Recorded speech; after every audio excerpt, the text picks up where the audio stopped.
Sup, intronet? Hey, did any of you watch the Oscars? I don't even realize when these things happen anymore. It's just all over the internet. I do know that Anora won Best Picture, but to be perfectly honest, I don't know what this movie is. Is it good? Should I watch it? I guess that's not important. Anyways, today we're talking about Moana and the possibility that her story is stolen IP. Jackie Boy has crashed another one of his vehicles, further proving that some people shouldn't have that much money. And an ex-actor has been jailed for scamming over 6,000 would-be models. All in this top of the week episode of... Now, this is the part where I would ask you to subscribe, but I'm not gonna do that today. Disney is facing a lawsuit over allegations that it copied the story for Moana from an earlier project by animator Buck Woodall.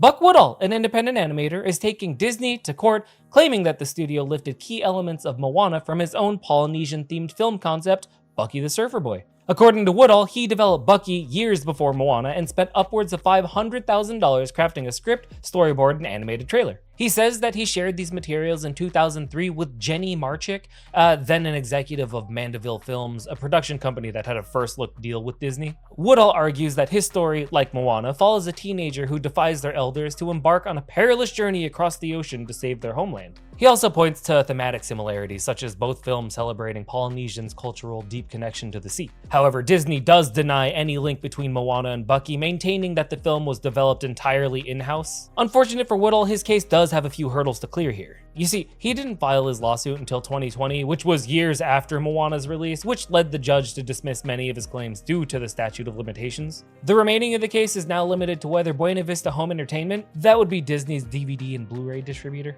profited from copyrighted material. The judge also ruled that Disney Plus revenues aren't relevant here, even though the platform is set to stream Moana's sequel next month. The trial, which begins this week, will hinge on whether Moana borrowed legally protected elements from Bucky, or if any similarities are just broad storytelling conventions. With jury selection underway, the case now moves to the courtroom, where Disney will have to defend one of its most beloved animations against allegations of identity theft. Now, if true, this wouldn't exactly be the first time Disney's drawn inspiration from pre-existing stories. Many of its classic films are already adaptations of older tales, often with significant modifications to suit a more family-friendly audience. For instance, Snow White and the Seven Dwarfs is based off the Brothers Grimm fairy tale, but Disney's version omits some of the, let's say, darker elements present in the original story. Another one is Tangled, which reimagines the Grimm's Rapunzel, just, happier. Anyways, would knowing that one of your favorite characters was stolen change your mind on anything? But I guess not, because, what character isn't a stolen carbon copy of another?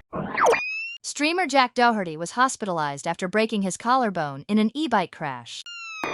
That's right, Jackie Boy is in the hospital again. Before you celebrate, it's not for getting punched after inciting a fight or anything like that, but for wiping out on an e-bike. The internet's least favorite stunt streamer was trying to catch some air outside a Shell gas station when gravity, like the rest of us, decided that it had had enough of his nonsense. The landing, not so smooth. He hit the ground pretty hard head first. Fortunately, his helmet did its job, but his collarbone apparently wasn't so lucky. Now, for most people, this would be a freak accident. For Jack, just another entry in his long list of self-induced L's. I mean, the guy is known for live streaming himself picking fights with random people on the street, only to duck behind his bodyguard when things got a bit too real for him. When he's not causing public chaos, he's crashing expensive cars midstream.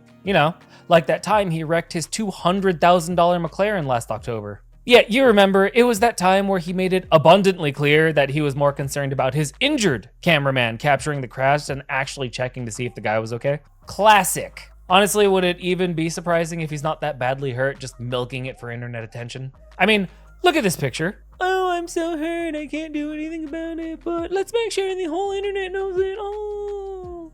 Ever since that car crash, it's been pretty clear that the only lesson that he took from it is that the internet tends to talk about him when he gets hurt. And yes, I understand that is exactly what I'm doing right now. But funny enough, it was right after that accident he suddenly decided to do this whole extreme biking thing. Almost like he knew exactly what he was doing. Naturally, the internet has some mixed reactions about his injury. Some segment seems genuinely concerned, while others just saw it as karma doing its thing. And as for Jack, yeah, he hasn't said much yet, but if history tells us anything, he'll be back online soon. Former actor Philip Foster has been sentenced to 8.5 years in prison for orchestrating a £13.6 million modeling scam that defrauded thousands of aspiring models. Philip Foster, once known for his role on Brookside, has now secured a much less glamorous title, Fraud Mastermind. Actually, actor to fraud mastermind? I don't know, it seems to check out a little bit. Instead of chasing TV fame, he's spent over 8 years running a web of fake modeling agencies that preyed on thousands of hopefuls, convincing them to shell out money for portfolios that would supposedly land them paid work. Yeah, spoiler alert, they didn't. Operating out of Spain, Foster oversaw a network of sham agencies and photography studios in major UK cities. Victims were lured in by ads, promised modeling careers, given test shots, only to be told that they needed to purchase expensive portfolios for a shot at success. Some even took out credit deals or payday loans to afford them, only to receive low quality images that never led to jobs. Meanwhile, the agencies would quickly shut down and rebrand, ensuring that authorities were always a step behind. Yeah, honestly, this whole thing feels like a real version of that one website. You know, the one where people show up for a job interview on a couch and there's no job.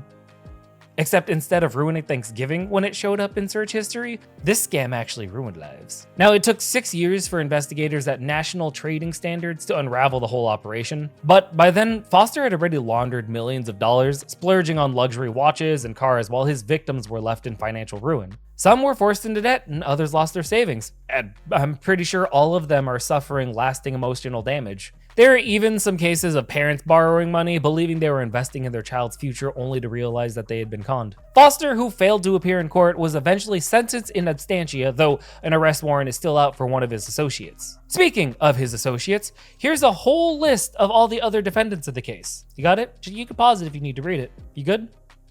Cool. Now, most of them played roles in the conspiracy to defraud, and some were hit with charges relating to money laundering. Essentially, they were just supporting cast in Foster's multi-million-pound scam. This man literally watched one of them couch videos and was like, bet. Anyways, on that piece of, you know what? I can't insert the clip I want here because of, TOS. You know what I was gonna put up. Yeah, I'm gonna call it. If you managed to stick with me for the whole video, do your duty and push the like button. It's right down there, somewhere. I don't know, is it over here? Over here? Over here? I can't reach that far. The green screen cuts out, right here. Anyways, we'll catch you next time. Bye.